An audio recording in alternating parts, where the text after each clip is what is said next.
to the Secure Scheduling Story Slam.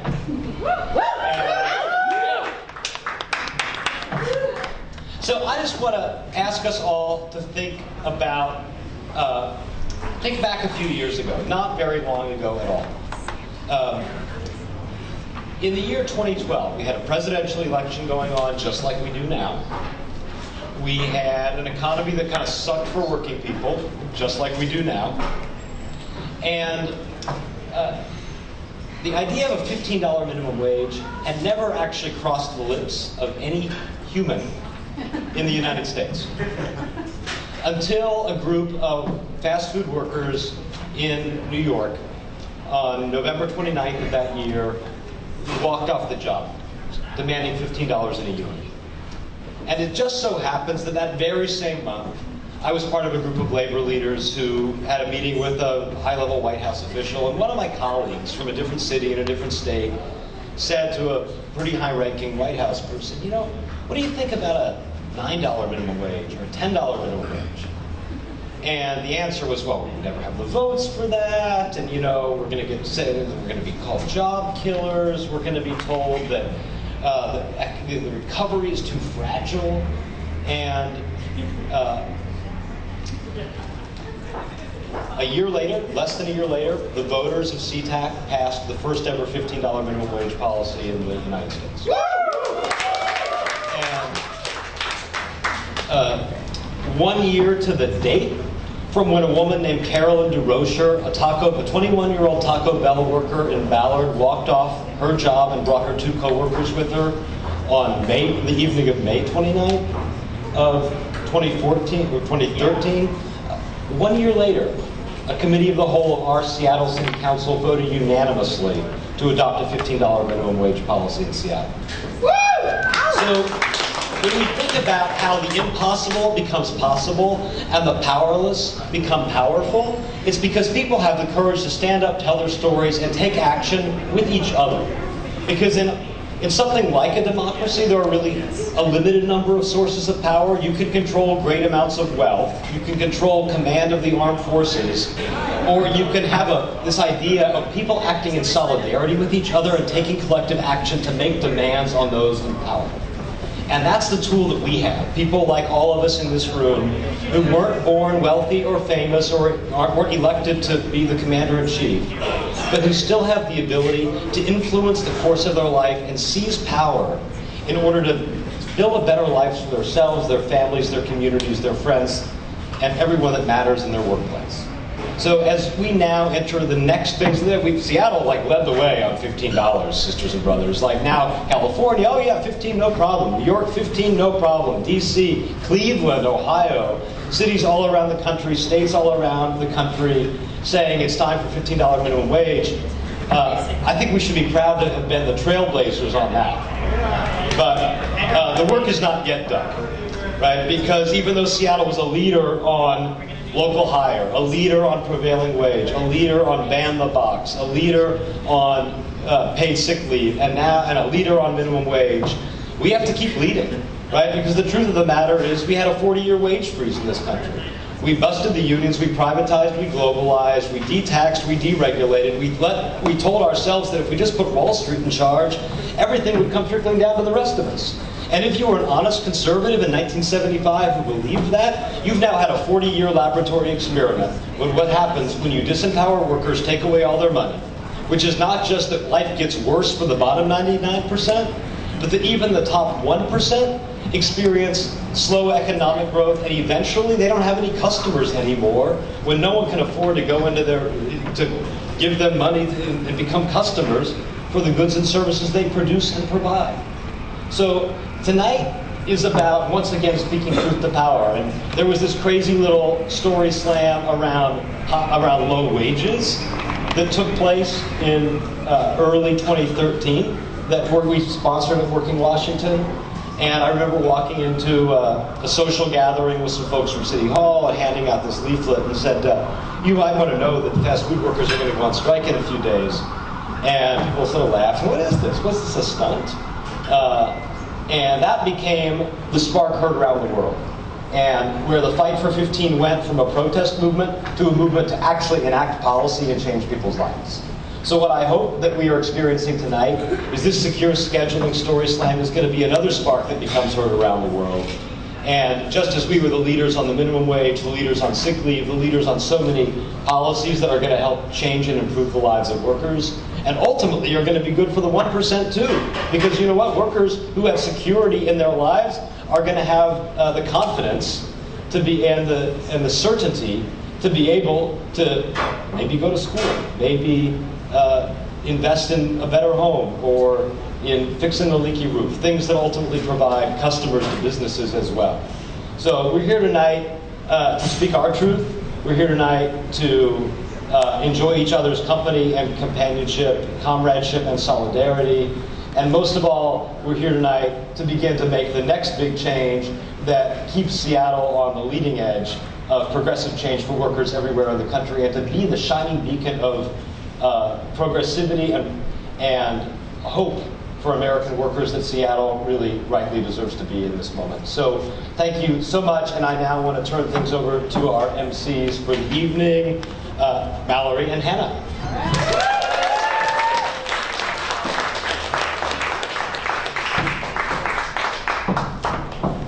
Hi guys. I think we need to switch mics. Does that work a little better? Yeah, I mean, I'm not this small. I'm small, but I'm not this small. Also, I don't know that this one's picking up, but I can put it out even if it's not. Oh, there it is. Hi, everybody. My name is Hanna Brooks Olsen. I run Seattlish.com along with Sarah Ann Lloyd. And who are you? My name is Mallory Hagel. I am at Working Washington. I'm very excited to be here. I want to say, first off, thank you to our president at Working Washington, David Rolfe. Thank you so much for coming in to speak. I heard that his part-time side job is he's also the president of SEIU 775. I don't know. I heard that as people talk. I also want to thank our city council members who came out today. Thank you so much for being here. And I want to thank our board, the folks on our board that also showed support today. Thank you all for being here. But let's talk a little bit about what's going on. So we're here to talk about secure scheduling, right?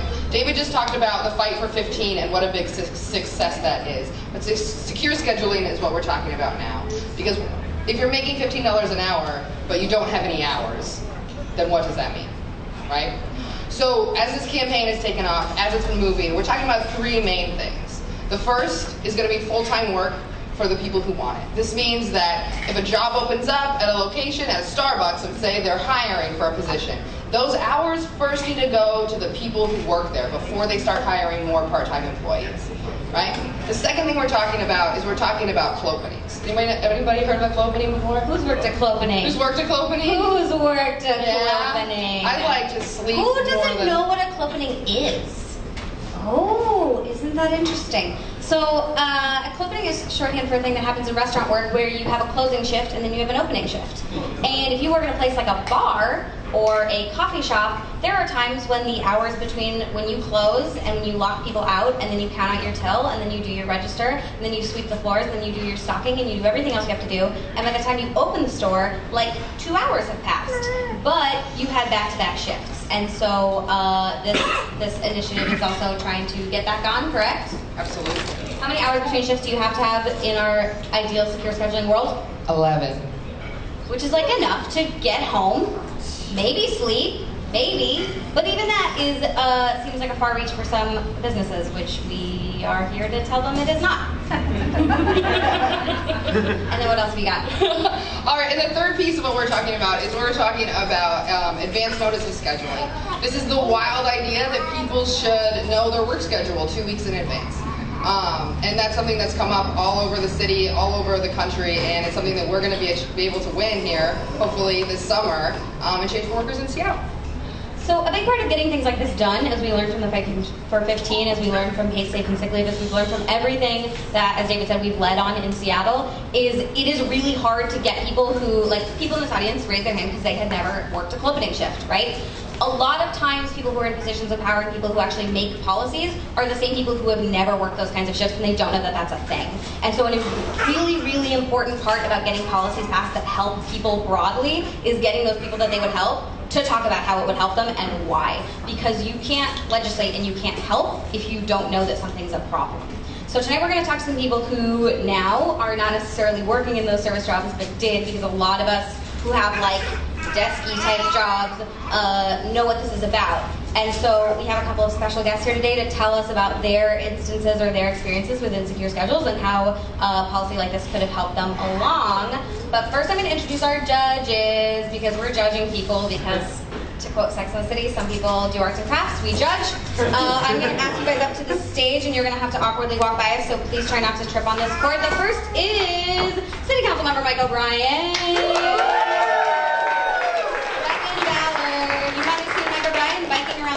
Possibly with his own campaign sign on his bike, because he's a man of the people. Mike Ryan, thank you for joining us. Next up, we have new-ish City Council member Lisa Herbold. She's new to City Council. She's not new to City Council. She's been around the second floor for quite a long time, formerly alleged to one Nick Licata, who was instrumental in getting a lot of policies passed that are good for workers. Lisa Herbold here. And we have Brianna Thomas. Also is the second floor. We're going to come to the legislative aid to Councilmember Lorena Gonzalez, who represents all of you no matter where you live in Seattle. So she is here for you. Thanks, Brianna. Brianna Thomas also runs the City Council, and she's cool as hell. So that's my personal endorsement of her as a human being. Do we want to bring up our first story person? Well, first we have, I guess I'll just use this one. Bingo. Who got a bingo card? Has anyone ever heard of the game bingo? At least one person. Okay, awesome. You're probably going to win. All right, so we have a bingo game. Woo! There it is. Hey! There it is. We have a bingo game for you tonight. You all have these cards. During the story slam, you might hear different phrases. What are some of those phrases? Make a budget. Asleep at the wheel. Clothing. Oh, you can already mark off clothing. You can't count the ones we're doing right now. No. Okay, maybe. So what you're going to do is, as you hear those phrases, cross them off. When you get 5 in a row, you can yell bingo, and someone will bring you a prize. And that prize might be a drink ticket?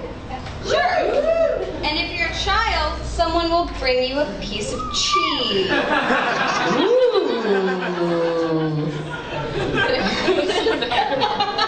Give me a joke. Yes, Sarah will bring you a piece of cheese if you win bingo. A hand-delivered piece of cheese from one of the editors of Seattlish. I don't think it gets better than that. So I'm going to bring up our first storyteller. You may know him from Seattle Review of Books. You may know him from his time at The Stranger. You may know him from being a man about town who wears brightly colored shirts and matching socks.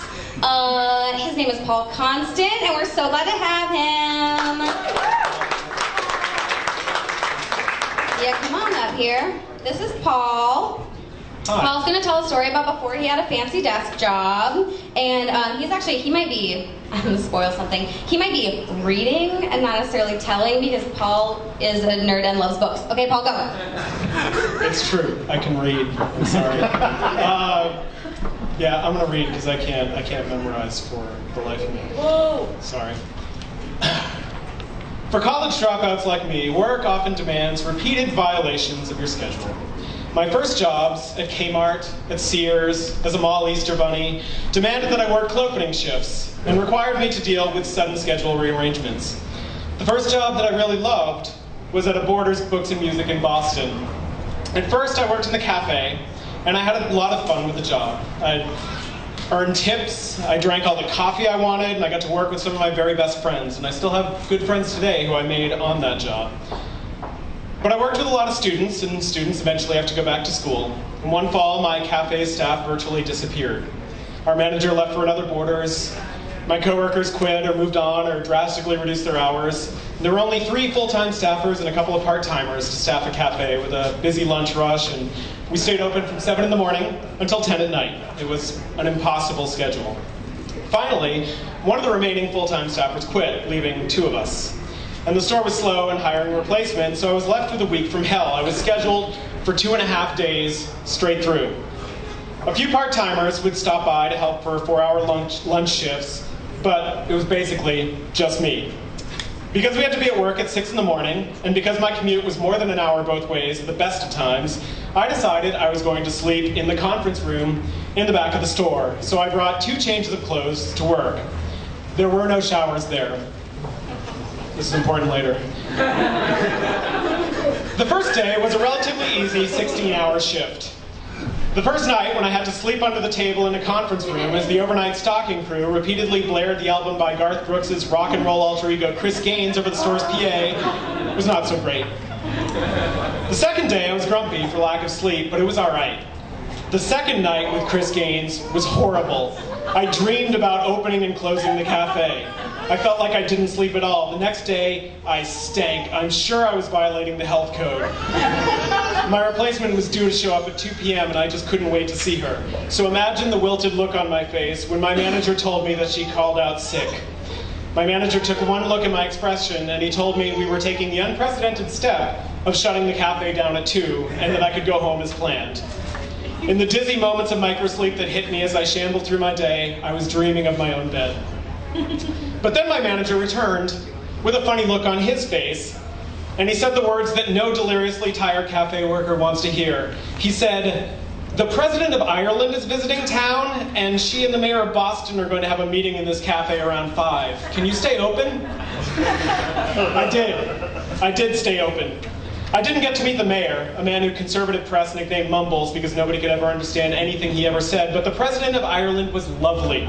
She sought me out to tell me that I made the best latte she had ever had in her entire life, though the fear in her eyes, as she took in my greasy hair and face, implied that maybe she feared for her gastrointestinal health after meeting me. As soon as she left, I shut the cafe down, took the train home, and slept for 16 hours. My first thought when I woke up was, I have to be back at work at 6 a.m. tomorrow. Thank you.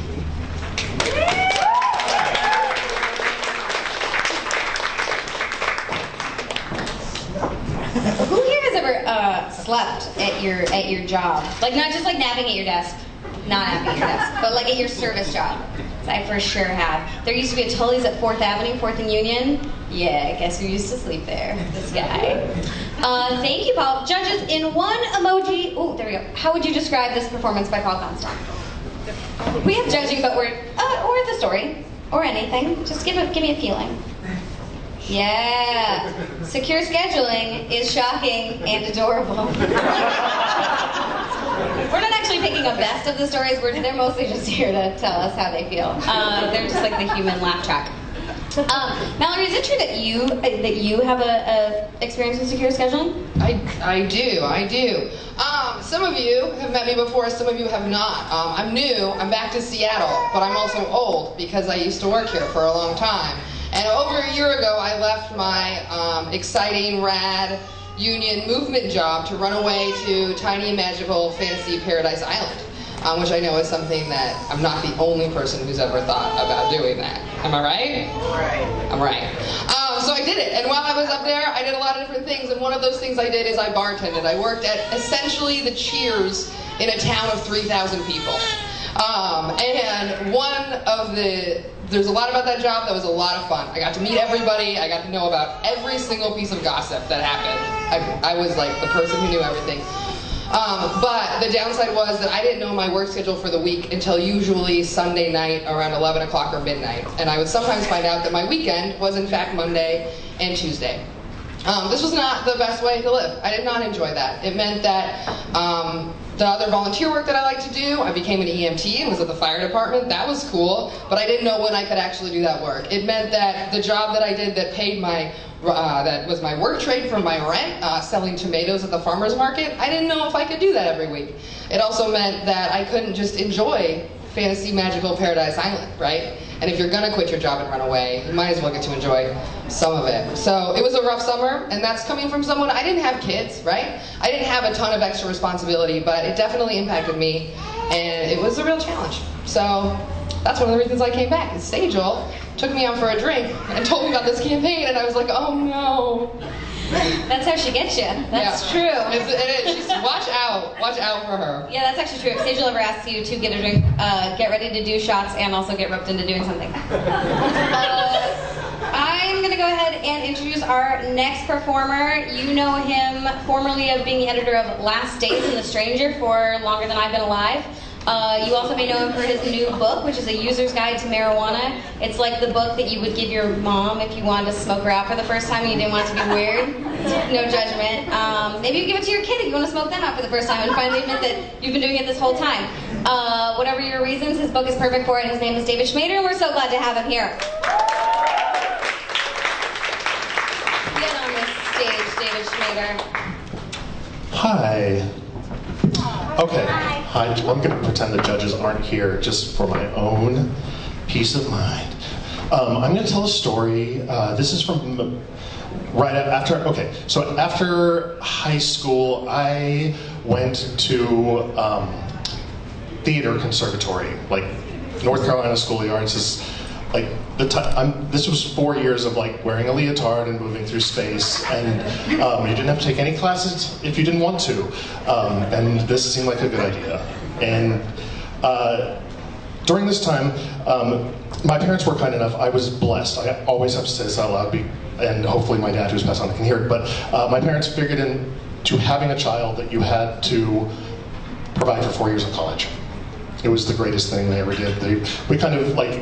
I had to work as soon as I could because I was kind of chipping into that, but it was this amazing thing. Anyway, so when I talk about working my way through college, I had my tuition paid, oh my God, and they paid for like basic food. But that's not all what college is. I needed money for booze and candy and movies and records and all of that. That's when I started my career working at convenience stores, which was just I think I might have been put here to do convenience store work. It was such a beautiful marriage right off the bat. And I think it's visually tidy, like nobody likes a messy magazine rack. I liked reading the magazines, I enjoyed the smells of making coffee, I enjoyed meeting everyone. It was a dream job, and I guess I was pretty good at it because I'm punctual-ish, and I do things I say I'm going to do. And I would occasionally find myself in these like middle management roles, like weekend manager or night manager. And that's kind of what had happened with this story, which was that I was working at a Quality Mart in Winston-Salem, North Carolina, and it was just a little shop with 2 gas pumps out front. And I was some sort of mid-manager. And on one weekend, I got a call from the owner-manager, Whipcracker, that one of my coworkers had abruptly quit. The weekend was suddenly needed to be covered, and it was my job to cover it. I mean, either cover it or get it covered. And it was, I don't remember the answer, but it was just like I was gonna have to call in someone who had already worked all week. The other person had already like gone through all the actual channels to like take a week off. And I didn't have the balls to be the jerk who's like, you've got to work. So like, I'll just cover it. So now we have to go into like the hours of it, because that's the only way it makes sense. Okay, so I worked from 6 to midnight on Friday. And because of this cancellation, I had to work both 6 to 2 on Saturday and Sunday. Which, that's okay, there's this twist that comes. So I work from, so my plan was to work from 6 to midnight on Friday, go home, sleep in like 6 hours, that's okay when you're in college, get up, work 6 to 2, and then that night I had tickets to see REM in a town 3 hours away, and there was no way I was not going to go, because that's why I had this stupid job, so I could buy the tickets to the damn concert. So I would go home, sleep for 3 hours, drive to Charlotte, see REM, drive home, sleep for 3 hours, and then work the next 6 to 2. This all works great. Friday, there's always this weird natural spill where you're like, nothing just takes an hour, like getting home and like finding your sock and all these things. But I was pretty much on track. I got to the concert, that was 2 shifts, had a great time at the concert. 10,000 Maniacs were the openers. Those words used to mean something. And on the way, great show, stayed to the end, went home, was driving home. So this is when it gets good. Driving home probably about midnight from Charlotte back to Winston-Salem, and I run out of gas, which is not something I normally do because, as I said, I am punctual and fussy, and I usually cover that shit. And this was pre-cell phone, so I had to like jog down a freeway ramp and find a woman who was going to pick up her poor kid who was like too scared to stay at the sleepover. And I was like, "Can you call my brother from there?" She was like, "I can." And I ran back to the car. My brother came, filled up my car. I was on my way. But by now it's like 2 in the morning. Also while I was there, a policeman stopped while I was waiting for my brother and said, "You need any help?" I said, "No, my brother's coming with gas." He comes back. Okay, so I'm driving after getting the gas, and you know how great falling asleep feels? Like inverse orgasm release. It feels just as great when you are driving a car on a freeway. It was shocking. I knew I was sleepy, and I did all the driver's ed tricks of like elbow out the window, loud music and screaming, and total coffee thing, and it just didn't work. I fell asleep. I woke up when I hit the car in front of me. I went across the median and across the other side of the freeway and hit the guard railing. And very soon, after a while, the policeman showed up. Same policeman from before said, "I see you got some gas." That's a true story. Comedy policeman.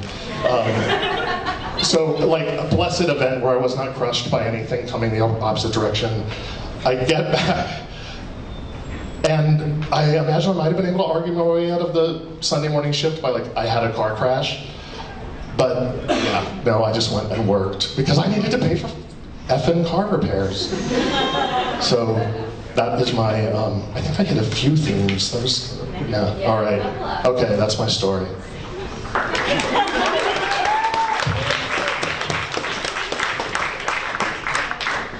Holy Lord, wait, so how many hours did you work in like a 24-hour period? 16 most. 16 hours in a 24-hour period. You spent 6 of them driving. How many hours were you actually at the REM concert? 3.5. 3. Is it worth it? No, the sleeping thing could have gone so much worse. Yeah, the sleeping part where you fell asleep behind the wheel, I feel like usually that ends a lot more poorly. Council members and legends, describe the story in one emoji. Yeah. I like the makes you think emoji, because there was a lot of parts of that story that made me think, including thinking about Where's 10,000 Maniacs? what has 10,000 Maniacs done since they almost killed David Schmader?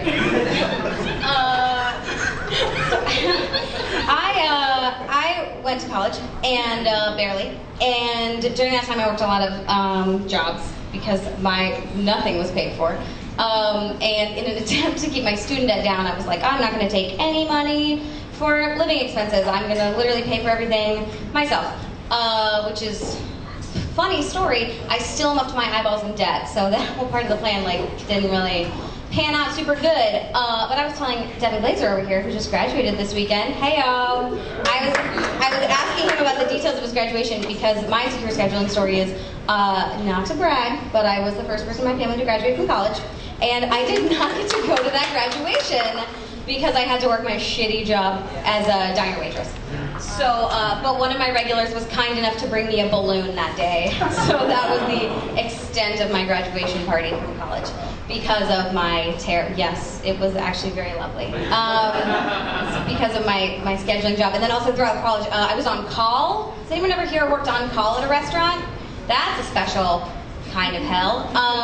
Because you probably, if you're working in a restaurant, you might probably work 2 jobs. Like statistically, you actually have another job that you're also doing, which you can't do because you don't know when you have to be at the one job. And so I used to be on call 6 days a week for a 4-hour shift bussing tables. It wasn't great. I only lasted at that job a small amount of time. But also they made me wear a dress to bus tables, so that was a different story. Maybe we'll deal with like work uniforms next as a labor policy. Okay, I'm gonna introduce our final story. We have something else we're supposed to say? Oh, you're supposed to at this point tell us about, you're supposed to introduce Holly. Oh, hey. I think you kind of did it for me, but we got this. All right, I would like to introduce our final performer, Holly West. Please come to the stage. Holly West is a retail worker, and she has something to say to all of us in this room. Holly. I'll use the space. All right, you got it. All right, so I'm going to be reading a poem. All right. Even with my privilege as a citizen, as a brand new college graduate, as someone with a roof over her head and people who love me surrounding me, I'm struggling to survive. How else can I make money? I don't make enough at work, I don't get enough hours, never enough respect. Working within a system meant to break me down, exploit me, oppress me, silence me. I guess I'll have to work outside of the system to make ends meet. I can't ask my parents for money again. They already don't make enough. My mom, an immigrant, working herself to the bone every day in a juice factory. I've watched her come home with injuries. I've watched her miss holidays with our family to go to work. I've watched her get up at 4 a.m., 3 a.m., early to go to work. I've watched my mom not get a promotion to work in the office instead of the back because of a lack of privileges she never got living in the Philippines. Dirt floors and hand-pumped water. Coming to America to give me a better life, but struggling to get a promotion because she doesn't know how to use a 10 key well enough, so that she can have extra money for me. So I cannot ask my parents for help again. They already don't make enough. It is a cycle, the cycle of poverty I just laid out. Do you not see the connection? Race, gender, citizenship, status, class, it's all connected. Don't you see? I'm screaming, open your eyes. So I cannot ask my parents for money again. They already don't make enough. I guess I'll have to work outside of the system to make it work. I've heard these discussions. Well, I know a guy who could get us drugs for cheap. We could sell them for a little more money and make some extra cash that way. It's not like we're selling drugs, we're just trying to make ends meet to pay rent. Have you ever heard of cam girls? You make money selling pictures to men over the internet. It's an easy way to make cash if you really need it. I mean, I guess I'll think about it. Do I have any other options? My body can't handle working multiple jobs. The stress, mental, physical. I've heard them say it. I'll do it just once. I'll sell drugs to make rent once. I'll just sell my body to pay the utilities one time, just once. No, you don't need to do that. We'll get through it, we'll be okay. We'll make money somehow, right? Right? What other options are there? The reason people do these things is out of necessity and survival. We do what we have to do in order to survive. If only I had enough money, made a better wage, got predictive hours, was able to stay home when I'm sick and not risk losing that money. If only, oh wait, you can do that. Because I can't ask my parents for money again. They already don't make enough.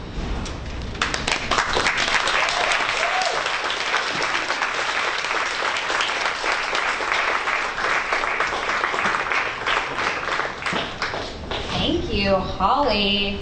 Council members, legislates, give me an emoji. These two together. That's a good combination of two, since we don't have an actual cry that's not a laughing cry emoji.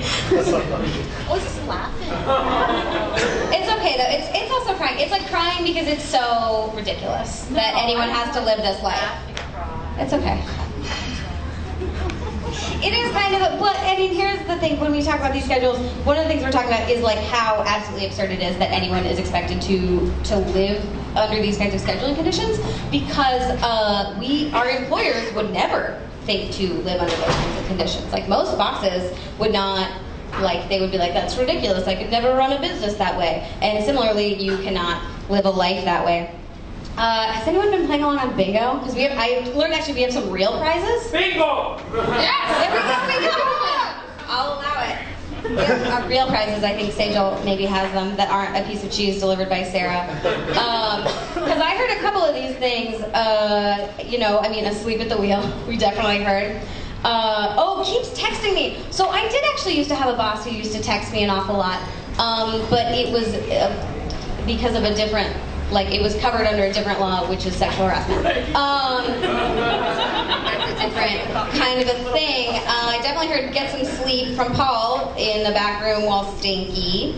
I didn't hear, but I definitely helped myself to the benefit of coffee at a diner. What else? Do you have any of these? You ever have a 5 a.m. shift? Waking up? No. Oh. I don't even, I can't think before like 10:30. You know, I realized the other day, actually, I've worked every single hour of the clock. Like, I've had a shift that was at every time of day that there is. And I think probably a lot of people who have worked in service have had that. Mallory, do you want to tell us about what people in this audience can do to make it so that we don't have to hear stories like this in perpetuity, and so that our own children don't have to deal with this kind of a life situation? Absolutely, absolutely. First thing I want to do, though, is I want to acknowledge someone in the audience. James, can you stand up for us for a second? This is James. James walked in the door today. I've never met James before. And James, actually, he works down at Pike Place. He is in the middle of a shift where he was cut by his boss. He was told to go home. There's not time for you today, but you actually need to be available to come back to work later today. James is, in this very moment, experiencing the problem that we are here to stop. So let's give it up for James. James, thank you for coming out. Wait, are you going to have to go back to work, like, now? Or, like, probably... In 20 minutes, you have to go back to work. And I assume you were not getting paid in that time between when they cut you and now? That would be far too pleasant. That would be far too pleasant. Damn, that is messed up. Thank you for coming and spending your, like, 2 hours of free time here with us. Be sure to eat a lot of tiny food to make up for it, please. And thank you. All right, absolutely. So this is really important, this work that we're doing with secure scheduling, but unfortunately, we cannot just say the word secure scheduling over and over again and expect that to happen. It takes people taking direct action. It takes people talking to our policymakers. It takes our policymakers being really excited for all of this. And one of the ways that we are able to do this is that we have to pay to do that. And so you are all here today. I knew it was coming. Ooh, there it is. It was like when you go get a drink with Sangel and you think you're just having a drink, and then suddenly you're moving to Seattle. That's what we just did to you. You're a good teacher. All right, so what we're asking you guys to do today is to donate. You can donate monthly. You can donate a whole bunch of money right now. We're going to be passing out these cards. You can fill them out. This work is important. This work is amazing. This is the work that changes the world, right? And this is your opportunity to be a part of that. So I want you to fill out this card. I want you to donate. I want you to give what you can. This is a movement, and we have to keep it moving. And that, it doesn't stop there, though. I want to be really clear, right? Like money pitch. Money pitch is important. We need to pay for this work. But also, you need to show up for things, right? I want to see everybody here voting. I want to see you all at the next rally. I want to see you all at the town hall meetings and the city council meetings. This is not something we can do with just one person. This is not something that Holly can win by herself. This is not something that Mike can push through on his own. This is something that is going to take all of us in our community, and I very much expect to see all of you again. Thank you so much for coming out tonight. Thank you guys. I'm going to ask, Brianna, what's the best way to contact a city council member, would you say? By phone. By phone. Or in person. Or in person. I Or know by it's email. weird to use a phone, guys. I never do it for anything other than tweeting. But it actually is very effective to pick up and call your city council member. Figure out who represents you directly. Figure out who represents the entire city. It's Lorena. And Tim Burgess. And give them a call and let them know that this is something that you want to see Seattle lead on. Just like David said, this is an opportunity when businesses tell us, and the Chamber of Commerce tells us, and conservative lawmakers tell us that this is something that's terrible for business somehow, that it's going to ruin everything. Like, don't listen, because it's not true, and this is something that that workers need right now. So thank you for coming. Keep drinking. And then make a donation, and then drink again, and then make another donation, and then just repeat that cycle until you stumble into the streets with the soccer weirdos who are out there right now. Thank you so much for coming. Thanks to our judges also for being here. City Council here, representing their constituents. Like, don't tell me that politicians don't do anything, because they're here for it, using emoji cards. Thanks so much, you guys.